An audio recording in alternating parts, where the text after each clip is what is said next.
The Adventures of Sherlock Holmes by Arthur Conan Doyle. Contents I. A Scandal in Bohemia 2. The Red-Headed League 3.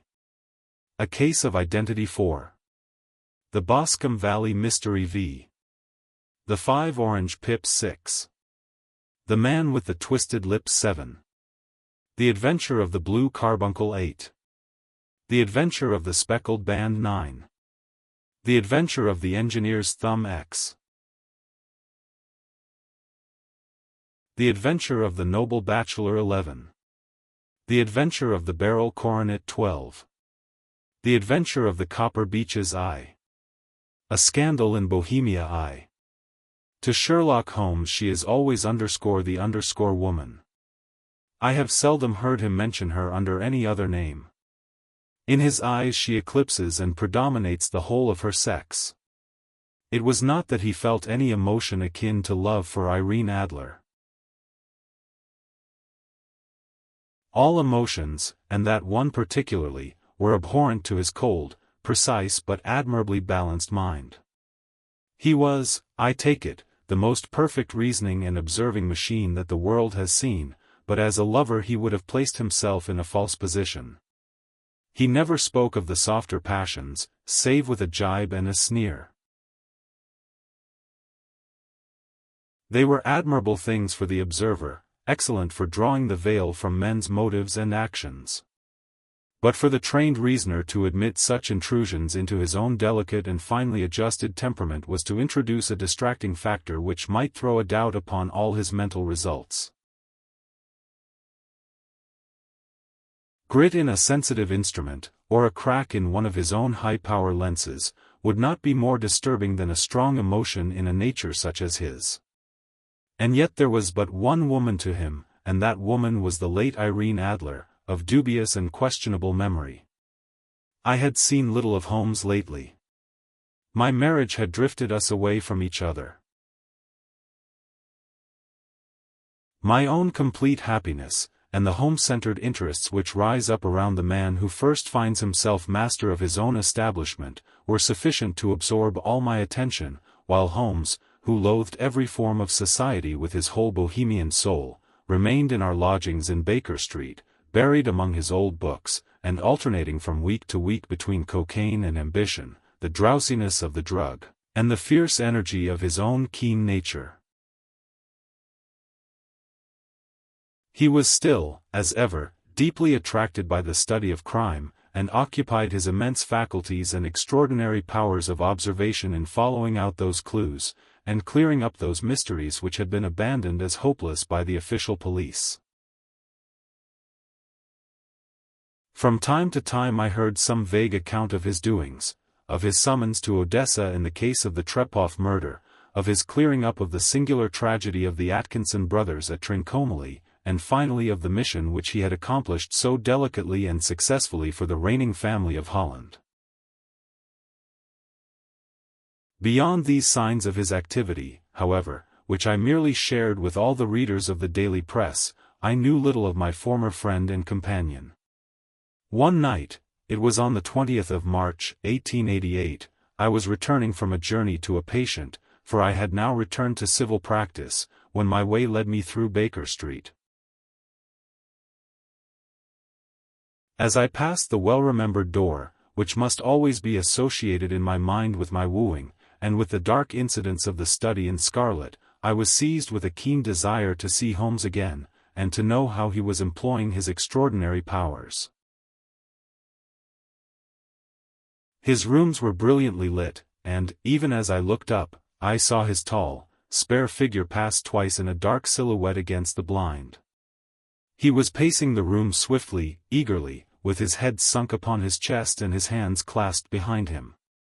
To me, who knew his every mood and habit, his attitude and manner told their own story. He was at work again. He had risen out of his drug-created dreams and was hot upon the scent of some new problem. I rang the bell and was shown up to the chamber which had formerly been in part my own. His manner was not effusive. It seldom was, but he was glad, I think, to see me. With hardly a word spoken, but with a kindly eye, he waved me to an armchair, threw across his case of cigars, and indicated a spirit case and a gasogene in the corner. Then he stood before the fire and looked me over in his singular introspective fashion. "Wedlock suits you," he remarked. "I think, Watson, that you have put on 7.5 pounds since I saw you." 7. I answered. "Indeed, I should have thought a little more." "Just a trifle more, I fancy, Watson." "And in practice again, I observe. You did not tell me that you intended to go into harness." "Then, how do you know?" "I see it, I deduce it." "How do I know that you have been getting yourself very wet lately, and that you have a most clumsy and careless servant girl?" "My dear Holmes," said I, "this is too much. You would certainly have been burned, had you lived a few centuries ago." It is true that I had a country walk on Thursday and came home in a dreadful mess, but as I have changed my clothes I can't imagine how you deduce it. As to Mary Jane, she is incorrigible, and my wife has given her notice, but there, again, I fail to see how you work it out. He chuckled to himself and rubbed his long, nervous hands together.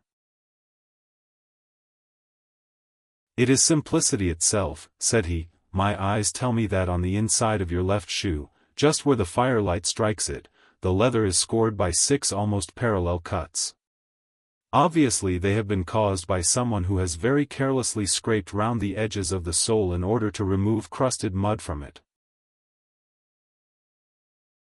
Hence, you see, my double deduction that you had been out in vile weather, and that you had a particularly malignant boot-slitting specimen of the London slavey. As to your practice, if a gentleman walks into my room smelling of iodoform, with a black mark of nitrate of silver upon his right forefinger, and a bulge on the right side of his top hat to show where he has secreted his stethoscope, I must be dull, indeed, if I do not pronounce him to be an active member of the medical profession." I could not help laughing at the ease with which he explained his process of deduction. "When I hear you give your reasons," I remarked, "the thing always appears to me to be so ridiculously simple that I could easily do it myself, though at each successive instance of your reasoning I am baffled until you explain your process. And yet I believe that my eyes are as good as yours." "Quite so," he answered, lighting a cigarette, and throwing himself down into an armchair. "You see, but you do not observe. The distinction is clear. For example, you have frequently seen the steps which lead up from the hall to this room." "Frequently." "How often?" "Well, some hundreds of times." "Then how many are there?" "How many?" "I don't know." "Quite so. You have not observed. And yet you have seen. That is just my point. Now, I know that there are 17 steps, because I have both seen and observed. By the way, since you are interested in these little problems, and since you are good enough to chronicle one or two of my trifling experiences, you may be interested in this." He threw over a sheet of thick, pink-tinted notepaper which had been lying open upon the table. "It came by the last post," said he. "Read it aloud." The note was undated, and without either signature or address. "There will call upon you tonight, at 7:45, it said, "a gentleman who desires to consult you upon a matter of the very deepest moment. Your recent services to one of the royal houses of Europe have shown that you are one who may safely be trusted with matters which are of an importance which can hardly be exaggerated. This account of you we have from all quarters received. Be in your chamber then at that hour, and do not take it amiss if your visitor wear a mask." "This is indeed a mystery," I remarked. "What do you imagine that it means?" "I have no data yet. It is a capital mistake to theorize before one has data. Insensibly one begins to twist facts to suit theories, instead of theories to suit facts. But the note itself. What do you deduce from it? I carefully examined the writing, and the paper upon which it was written. The man who wrote it was presumably well-to-do, I remarked, endeavoring to imitate my companion's processes. Such paper could not be bought under £0.50 a packet. It is peculiarly strong and stiff. Peculiar, that is the very word, said Holmes. It is not an English paper at all.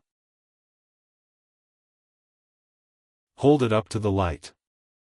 I did so, and saw a large E with a small g, a, p, and a large G with a small t woven into the texture of the paper.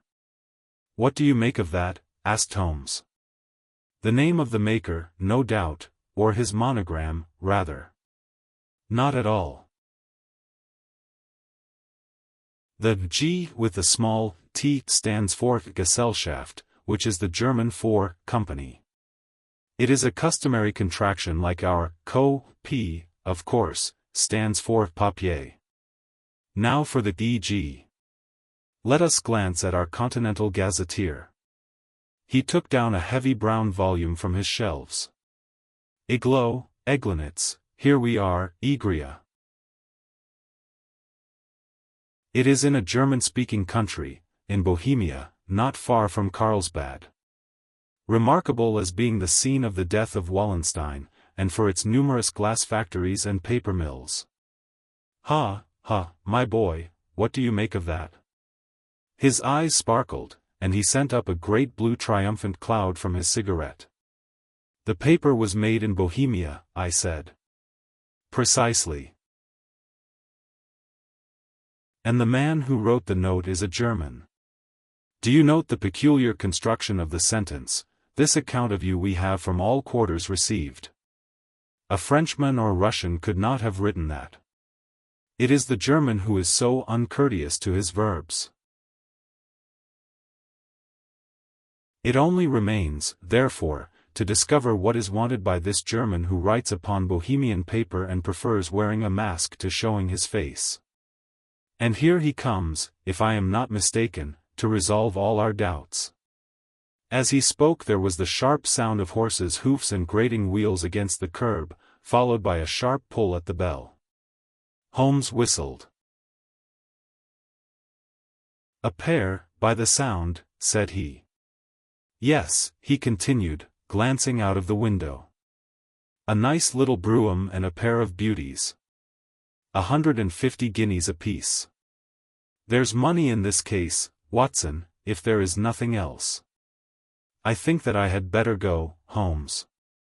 Not a bit, Doctor. Stay where you are.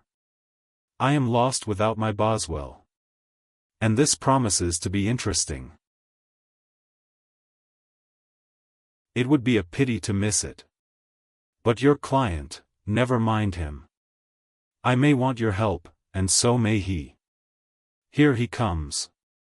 Sit down in that armchair, Doctor, and give us your best attention. A slow and heavy step, which had been heard upon the stairs and in the passage, paused immediately outside the door. Then there was a loud and authoritative tap. Come in, said Holmes. A man entered who could hardly have been less than 6 feet 6 inches in height, with the chest and limbs of a Hercules. His dress was rich with a richness which would, in England, be looked upon as akin to bad taste. Heavy bands of astrakhan were slashed across the sleeves and fronts of his double-breasted coat, while the deep blue cloak which was thrown over his shoulders was lined with flame-colored silk and secured at the neck with a brooch which consisted of a single flaming beryl. Boots which extended halfway up his calves, and which were trimmed at the tops with rich brown fur, completed the impression of barbaric opulence which was suggested by his whole appearance. He carried a broad-brimmed hat in his hand, while he wore across the upper part of his face, extending down past the cheekbones, a black visored mask, which he had apparently adjusted that very moment, for his hand was still raised to it as he entered. From the lower part of the face he appeared to be a man of strong character, with a thick, hanging lip, and a long, straight chin suggestive of resolution pushed to the length of obstinacy. "You had my note?" he asked with a deep harsh voice and a strongly marked German accent. "I told you that I would call." He looked from one to the other of us, as if uncertain which to address.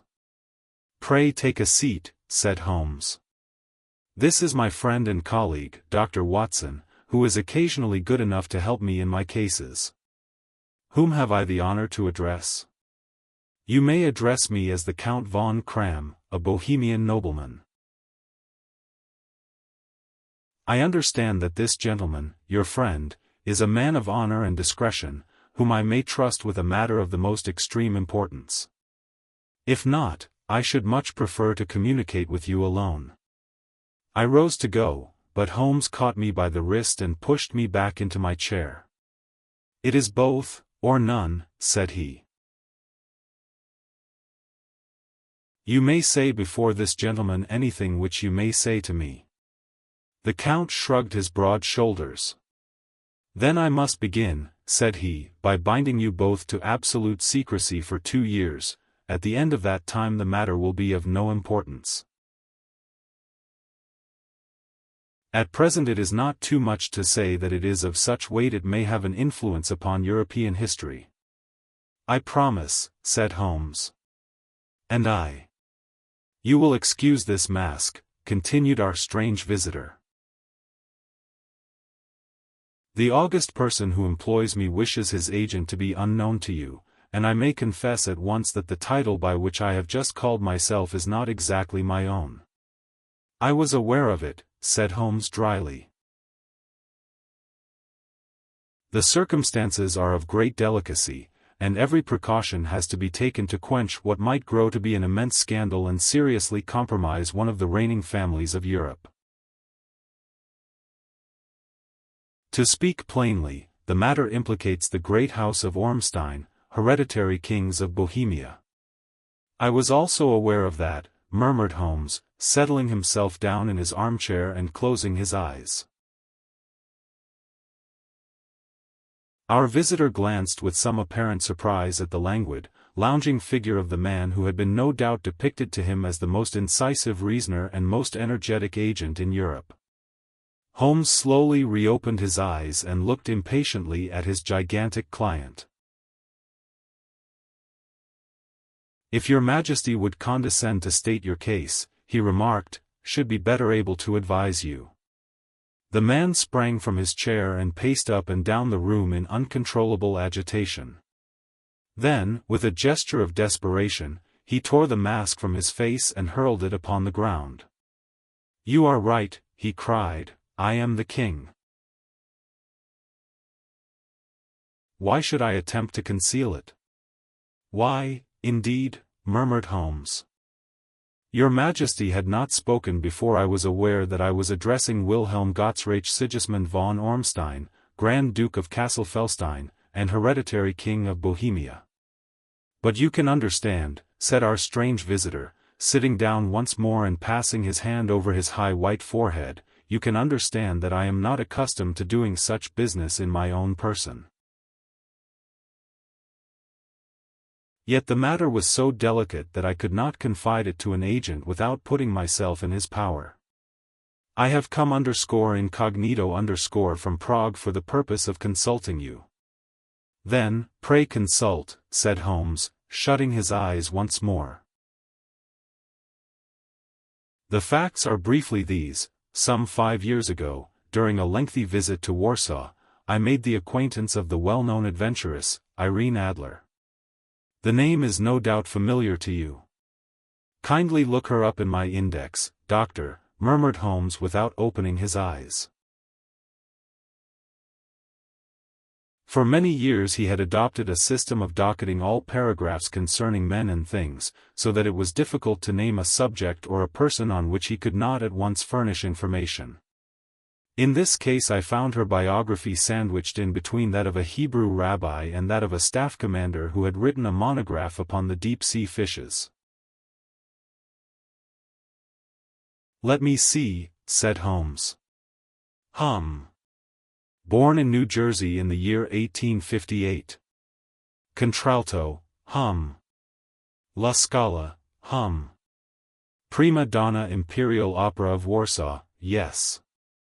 Retired from operatic stage, Living in London, quite so.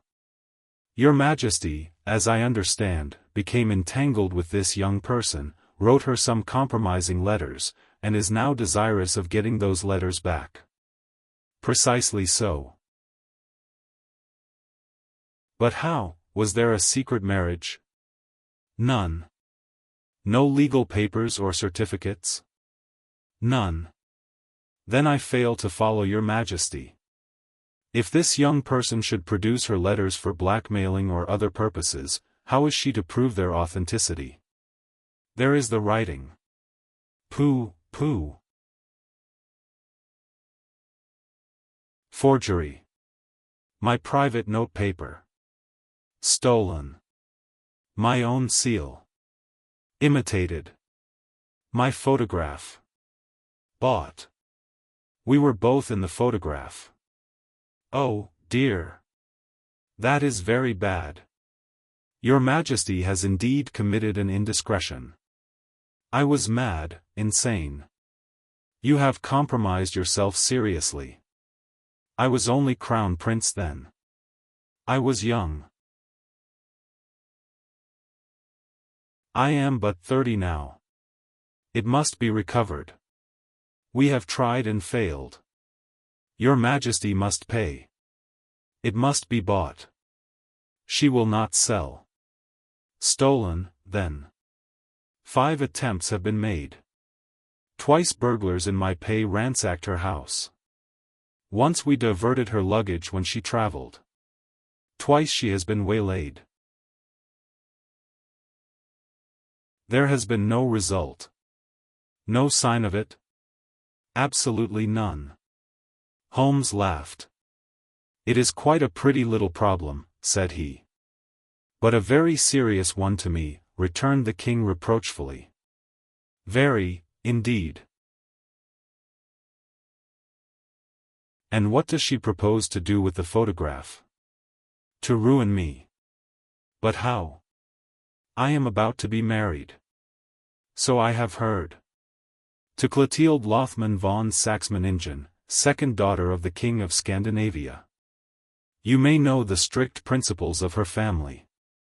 She is herself the very soul of delicacy. A shadow of a doubt as to my conduct would bring the matter to an end. And Irene Adler? Threatens to send them the photograph. And she will do it. I know that she will do it. You do not know her, but she has a soul of steel. She has the face of the most beautiful of women, and the mind of the most resolute of men. Rather than I should marry another woman, there are no lengths to which she would not go, none. You are sure that she has not sent it yet? I am sure. And why? Because she has said that she would send it on the day when the betrothal was publicly proclaimed. That will be next Monday. Oh, then we have 3 days yet, said Holmes with a yawn. That is very fortunate, as I have 1 or 2 matters of importance to look into just at present. Your Majesty will, of course, stay in London for the present? Certainly. You will find me at the Langham under the name of the Count von Cram. Then I shall drop you a line to let you know how we progress. Pray do so. I shall be all anxiety. Then, as to money? You have _carte blanche _. Absolutely. I tell you that I would give one of the provinces of my kingdom to have that photograph. And for present expenses? The king took a heavy chamois leather bag from under his cloak and laid it on the table. "There are £300 in gold and 700 in notes," he said. Holmes scribbled a receipt upon a sheet of his notebook and handed it to him. "And mademoiselle's address?" he asked. "Is Briony Lodge, Serpentine Avenue, St. John's Wood." Holmes took a note of it. "One other question," said he. "Was the photograph a cabinet?" "It was." "Then, good night, Your Majesty, and I trust that we shall soon have some good news for you." "And good night, Watson," he added, as the wheels of the royal brougham rolled down the street. "If you will be good enough to call tomorrow afternoon at 3 o'clock, I should like to chat this little matter over with you." 2. At 3 o'clock precisely I was at Baker Street, but Holmes had not yet returned. The landlady informed me that he had left the house shortly after 8 o'clock in the morning. I sat down beside the fire, however, with the intention of awaiting him, however long he might be.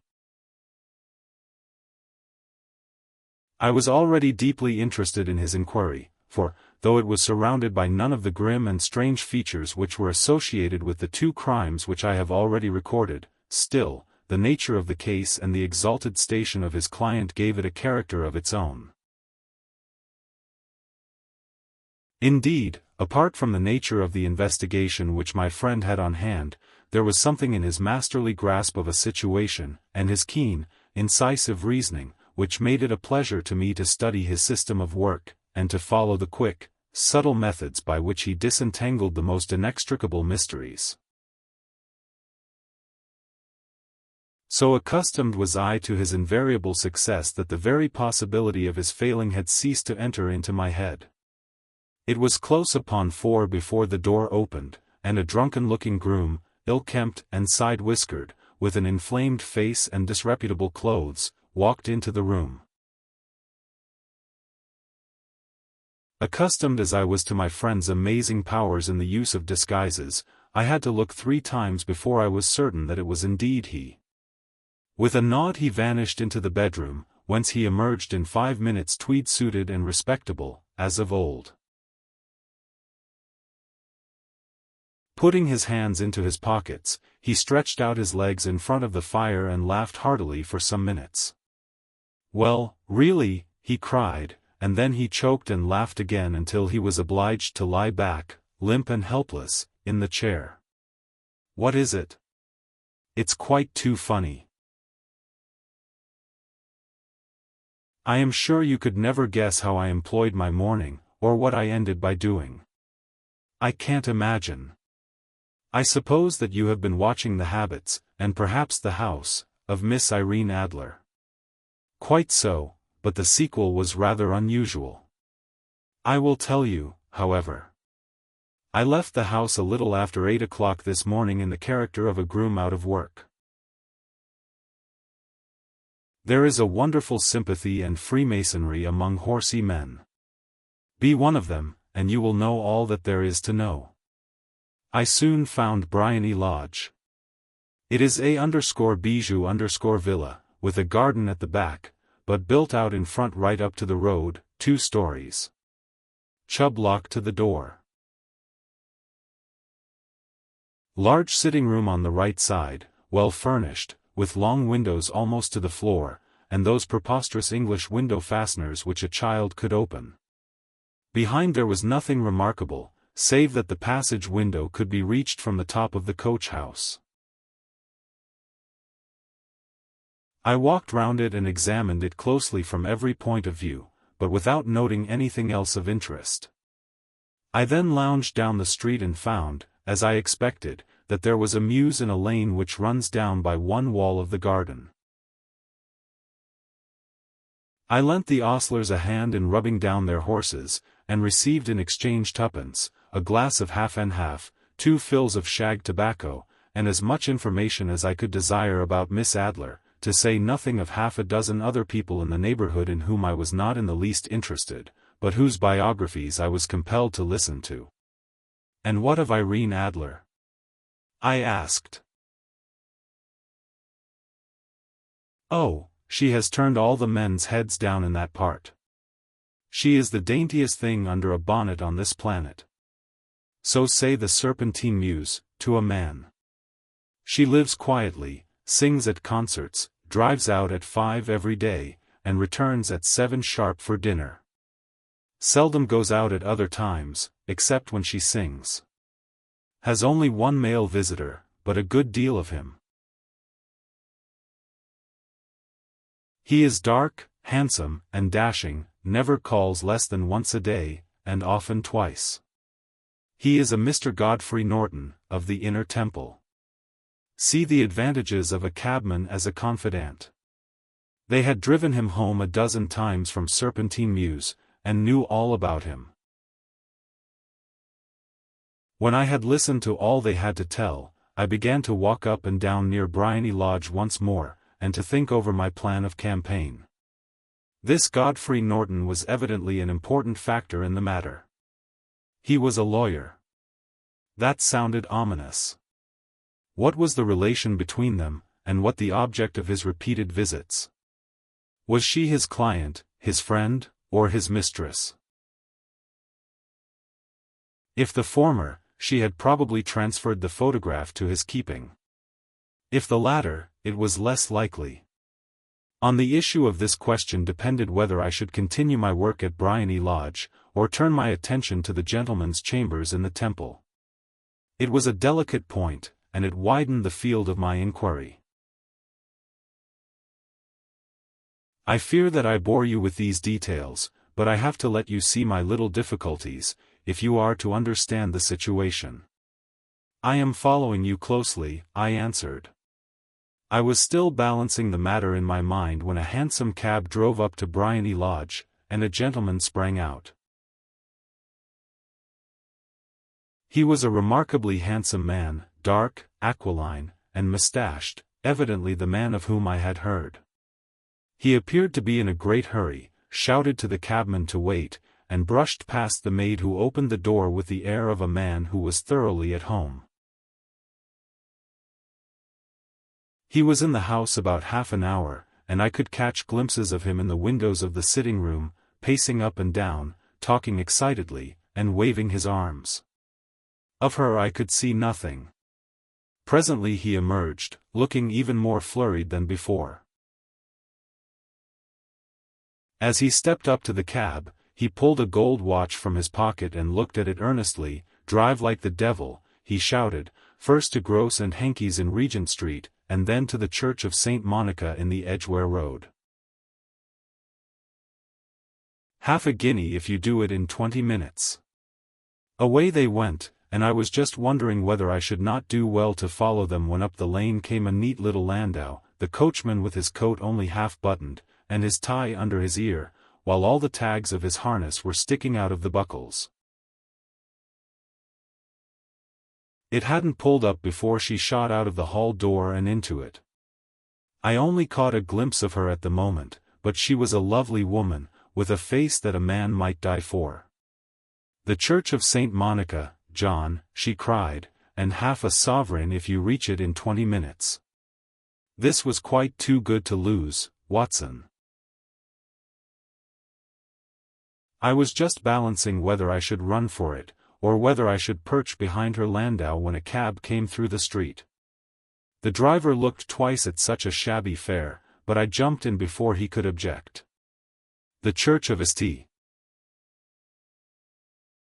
Monica," said I, "and half a sovereign if you reach it in 20 minutes. It was 25 minutes to 12, and of course it was clear enough what was in the wind. My cabby drove fast. I don't think I ever drove faster, but the others were there before us. The cab and the landau with their steaming horses were in front of the door when I arrived. I paid the man and hurried into the church. There was not a soul there save the two whom I had followed and a surpliced clergyman, who seemed to be expostulating with them. They were all three standing in a knot in front of the altar. I lounged up the side aisle like any other idler who has dropped into a church. Suddenly, to my surprise, the three at the altar faced round to me, and Godfrey Norton came running as hard as he could towards me. "Thank God," he cried. "You'll do. Come. Come." "What then?" I asked. "Come, man, come, only 3 minutes, or it won't be legal." I was half dragged up to the altar, and before I knew where I was I found myself mumbling responses which were whispered in my ear, and vouching for things of which I knew nothing, and generally assisting in the secure tying up of Irene Adler, spinster, to Godfrey Norton, bachelor. It was all done in an instant, and there was the gentleman thanking me on the one side and